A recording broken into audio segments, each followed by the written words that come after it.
Assalamualaikum warahmatullahi wabarakatuh. Waalaikumsalam. Bagaimana kabar kalian hari ini? Alhamdulillah luar biasa. Allahu Akbar. Alhamdulillah. Coba ditengok kanan kirinya, adakah teman kalian yang tidak hadir? Hadir semua, Bu. Hadir semua. Alhamdulillah. Kalau begitu kita masih diberi kesehatan oleh Allah Subhanahu wa taala untuk mengikuti pembelajaran hari ini. Nah, ayo kita langsung memulai pembelajaran dengan diawali doa dipimpin oleh salah satu siswa. Oleh siapa? Saya, Bu. Oke, boleh, silahkan. Sebelum kita belajar, mari kita berdoa. Berdoa dimulai.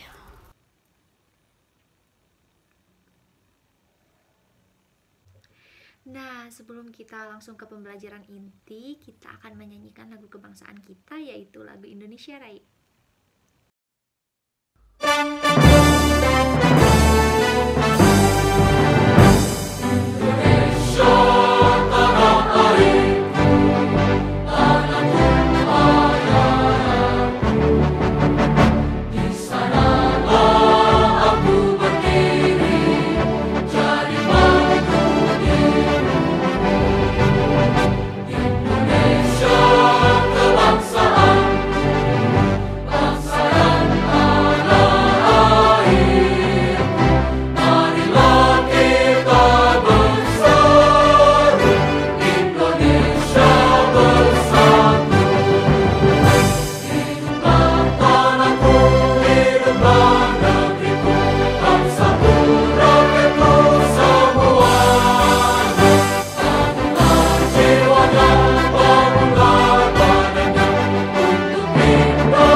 Kita masih belajar di tema 6, panas dan perpindahannya, subtema 3, pengaruh kalor terhadap kehidupan, dan pembelajaran 4.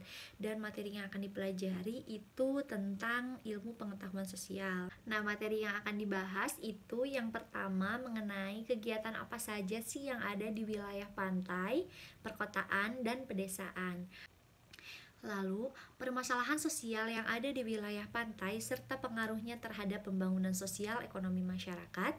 Dan kalian juga akan membuat laporan mengenai permasalahan sosial apa saja sih yang ada di lingkungan kalian serta pengaruhnya terhadap pembangunan sosial ekonomi masyarakat. Nah, Ibu akan memberikan kalian gambar. Coba kalian amati gambar ini dengan baik. Gambar apakah ini? Nelayan sedang menangkap ikan. Iya, betul. Ini adalah gambar nelayan sedang menangkap ikan. Nah, coba kalian tebak. Kegiatan ini biasanya dilakukan di wilayah pantai, perkotaan, atau pedesaan? Pantai, Bu. Betul. Kegiatan ini biasanya dilakukan di wilayah pantai. Oke, lanjut ke gambar kedua. Kegiatan apakah ini? Petani di sawah. Iya, betul, bertani di sawah. Coba biasanya kegiatan ini ada di wilayah mana? Pantai, perkotaan, atau pedesaan? Pedesaan, Bu. Iya, betul, pedesaan. Pinter sekali, tepuk tangan semuanya. Oke, lanjut ke gambar ketiga. Kegiatan apakah ini? Orang sedang bekerja. Iya, betul, ini adalah orang sedang bekerja atau bisa kita bilang pekerja kantoran. Coba pekerja kantoran biasanya ada di wilayah mana? Pantai, pedesaan, atau perkotaan? Perkotaan, Bu. Betul, perkotaan, karena kebanyakan yang bekerja di kantor itu ada di perkotaan. Nah, kalian sudah memahami kan perbedaan kegiatan di setiap wilayah. Sekarang Ibu akan membagikan gambar, kurang lebih ada 9 gambar. Kalian coba cocokkan kegiatan ini cocoknya ada di wilayah mana. Contohnya seperti ini. Yang pertama ini ada gambar petani. Tadi petani ada di wilayah mana? Pedesaan. Nah, lalu kalian kasih garis tarik dari gambar petani ke pedesaan. Lalu yang kedua ada gambar nelayan. Tadi nelayan adanya di wilayah mana? Pantai. Betul, di wilayah pantai. Kalian tarik garis dari gambar nelayan ke wilayah pantai. Lalu yang ketiga ada gambar pekerja kantoran. Itu ada di wilayah mana? Perkotaan. Iya betul. Jadi nanti tinggal kalian tarik garis dan sambungkan ke garis wilayah. Oke? Mengerti? Ngerti, Bu. Selamat mengerjakan. Oke, teman-teman sudah selesai mengerjakan pencocokan gambar dengan wilayahnya. Sekarang mari kita bahas bareng-bareng ya, teman-teman. Yang pertama itu tadi ada gambar apa yang sudah dibahas? Petani di sawah. Betul. Petani di sawah ada di wilayah mana, teman-teman? Pedesaan. Betul, ada di wilayah pedesaan. Gambar selanjutnya, ini adalah pertambangan. Coba dilihat dari gambarnya, ini ada di wilayah mana? Pantai atau laut. Betul sekali, di wilayah pantai, lebih tepatnya ini di laut. Lanjut ke gambar ketiga. Ini tadi sudah dibahas bareng-bareng, pekerja kantoran ada di wilayah mana? Perkotaan. Betul sekali, di perkotaan semuanya udah pinter-pinter ya. Yang selanjutnya, pelabuhan. Coba dilihat dari gambarnya, ini ada di wilayah mana? Pantai atau laut, Bu. Betul sekali, di wilayah pantai. Wah, pada benar semua kan jawabannya? Alhamdulillah kalau benar ya. Yang selanjutnya, ada kegiatan berkebun. Coba teman-teman tebak, berkebun itu ada di wilayah mana biasanya? Pedesaan. Di pedesaan, betul sekali. Di pedesaan ya. Lanjut ke gambar selanjutnya.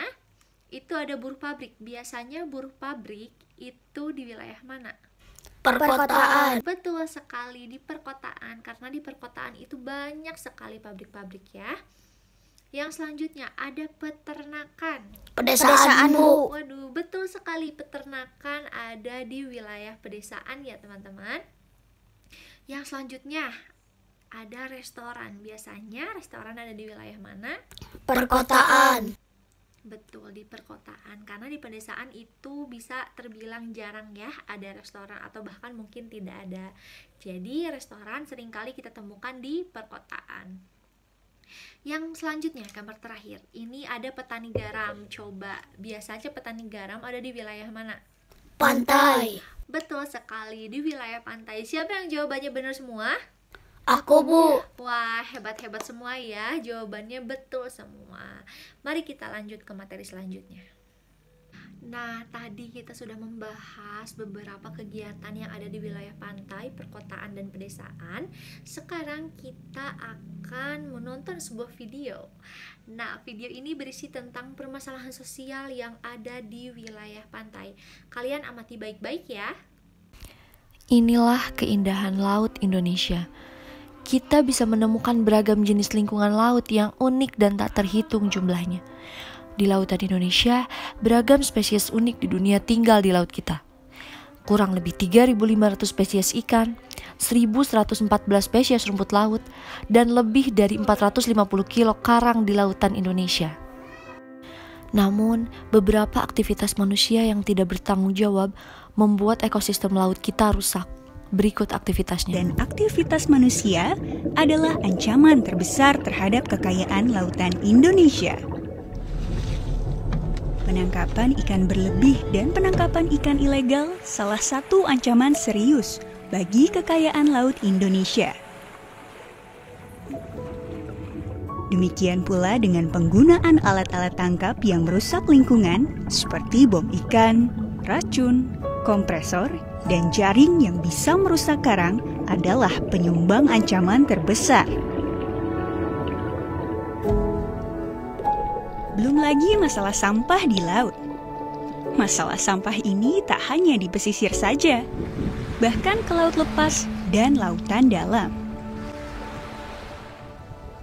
Secara umum, sampah sangat mengganggu kehidupan biota laut dan ekosistem, serta kesehatan manusia juga kepada pariwisata. Pasalnya, sampah yang masuk ke laut umumnya mengandung plastik dan logam. Keduanya mengalami proses pelapukan dan penguraian yang cukup lama, yaitu 50 hingga 400 tahun. Nah, kalian sudah menonton video tersebut karena minggu kemarin kita sudah membagi kelompok. Sekarang kalian berdiskusi dengan kelompok kalian mengenai apa saja sih permasalahan yang ada di wilayah pantai dan dampak dari permasalahan tersebut. Kalian catat hasil analisis kalian, nanti kita bahas bareng-bareng ya. Nah, bagaimana diskusi dengan kelompoknya? Seru? Seru. Apakah kalian menemukan hal baru? Tentu saja kalian menemukan banyak hal baru ya. Nah, sekarang dari hasil analisis kalian, Ibu mau tanya nih, apa saja permasalahan yang ada di wilayah pantai? Ada yang ingin menyebutkan? Aku, Bu. Ya, silahkan boleh. Permasalahan sosialnya yaitu penangkapan ikan berlebih dan penangkapan ikan ilegal. Iya, ada yang lain? Saya, Bu. Iya, silahkan. Banyak sampah di laut dan pesisir, Bu. Iya, betul sekali. Tepuk tangan untuk semuanya. Jawabannya bagus-bagus semua ya. Jadi, permasalahan sosial yang biasanya muncul di daerah pantai atau lebih tepatnya di daerah perairan, itu yang pertama, ada penangkapan ikan secara berlebih dan penangkapan ikan ilegal.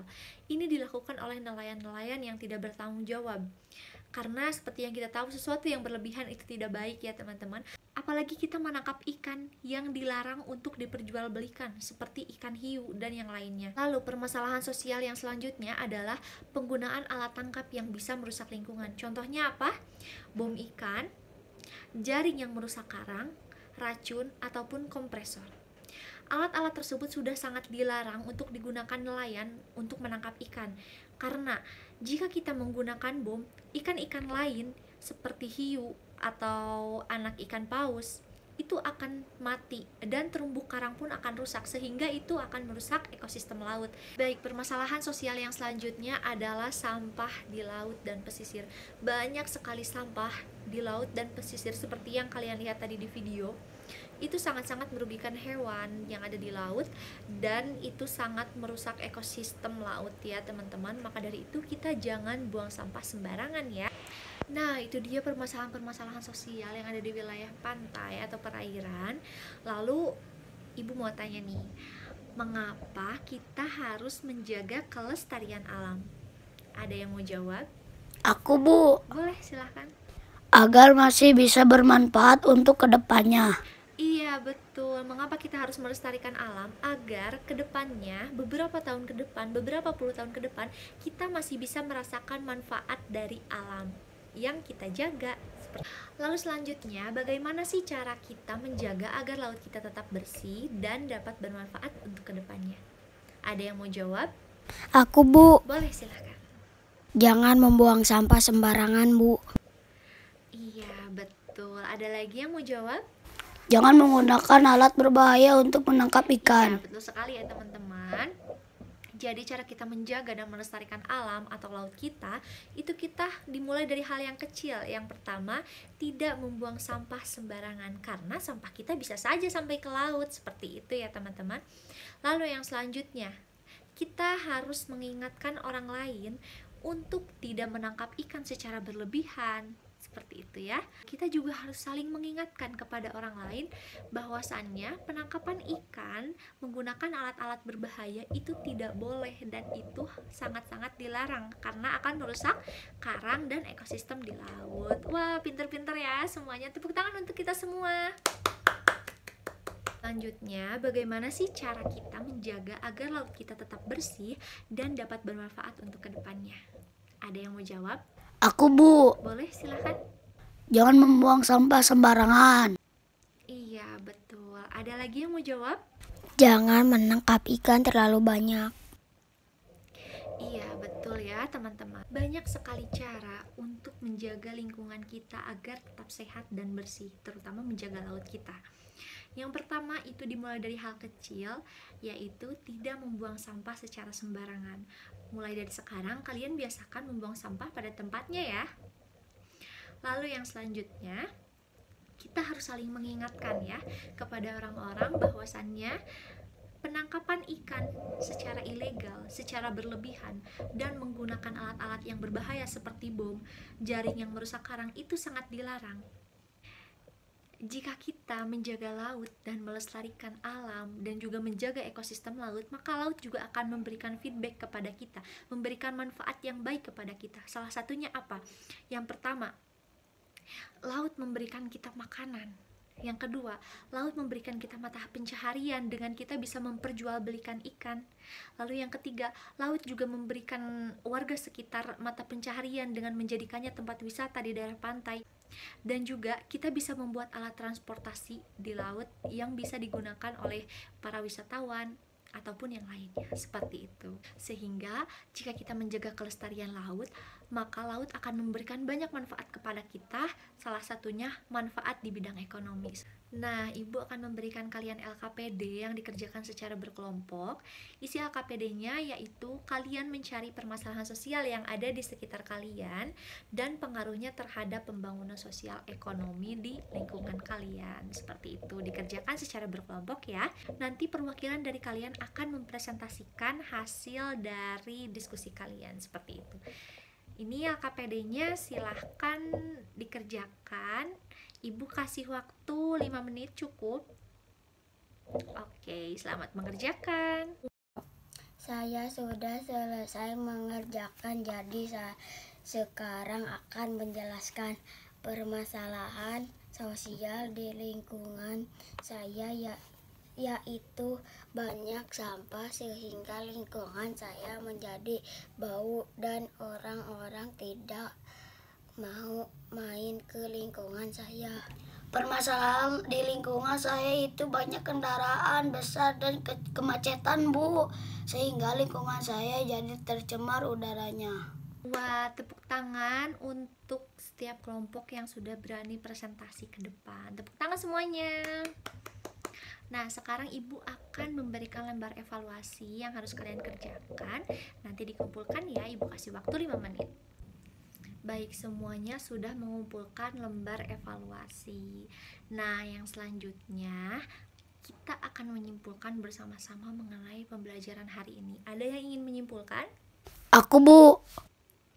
Boleh, silahkan. Kita harus mengurangi permasalahan sosial di lingkungan kita dan menjaga lingkungan sekitar agar alam memberikan manfaat positif kepada kita. Iya, bagus sekali. Iya, betul ya. Dari pembelajaran hari ini, mari kita simpulkan bersama-sama ya. Jadi, jika kita sebagai manusia berperilaku positif kepada lingkungan, maka lingkungan juga akan memberikan dampak positif kepada kita. Namun sebaliknya, jika kita berperilaku negatif kepada lingkungan, lingkungan pun akan memberikan dampak yang negatif kepada manusia. Jadi, jika kegiatan manusia itu merusak lingkungan secara terus-menerus, maka manusia itu sendiri yang akan rugi.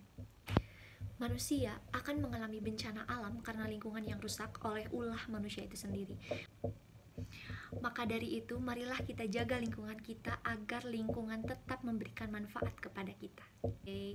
Nah, sekian saja untuk pembelajaran hari ini. Mari kita tutup dengan doa dipimpin oleh salah satu siswa. Silahkan. Sebelum pulang, mari kita berdoa. Berdoa mulai. Iya, terima kasih. Nah, segitu saja untuk hari ini. Semoga kalian selalu diberi kesehatan. Sampai jumpa di pertemuan selanjutnya. Wassalamualaikum warahmatullahi wabarakatuh. Dadah. Waalaikumsalam warahmatullahi wabarakatuh.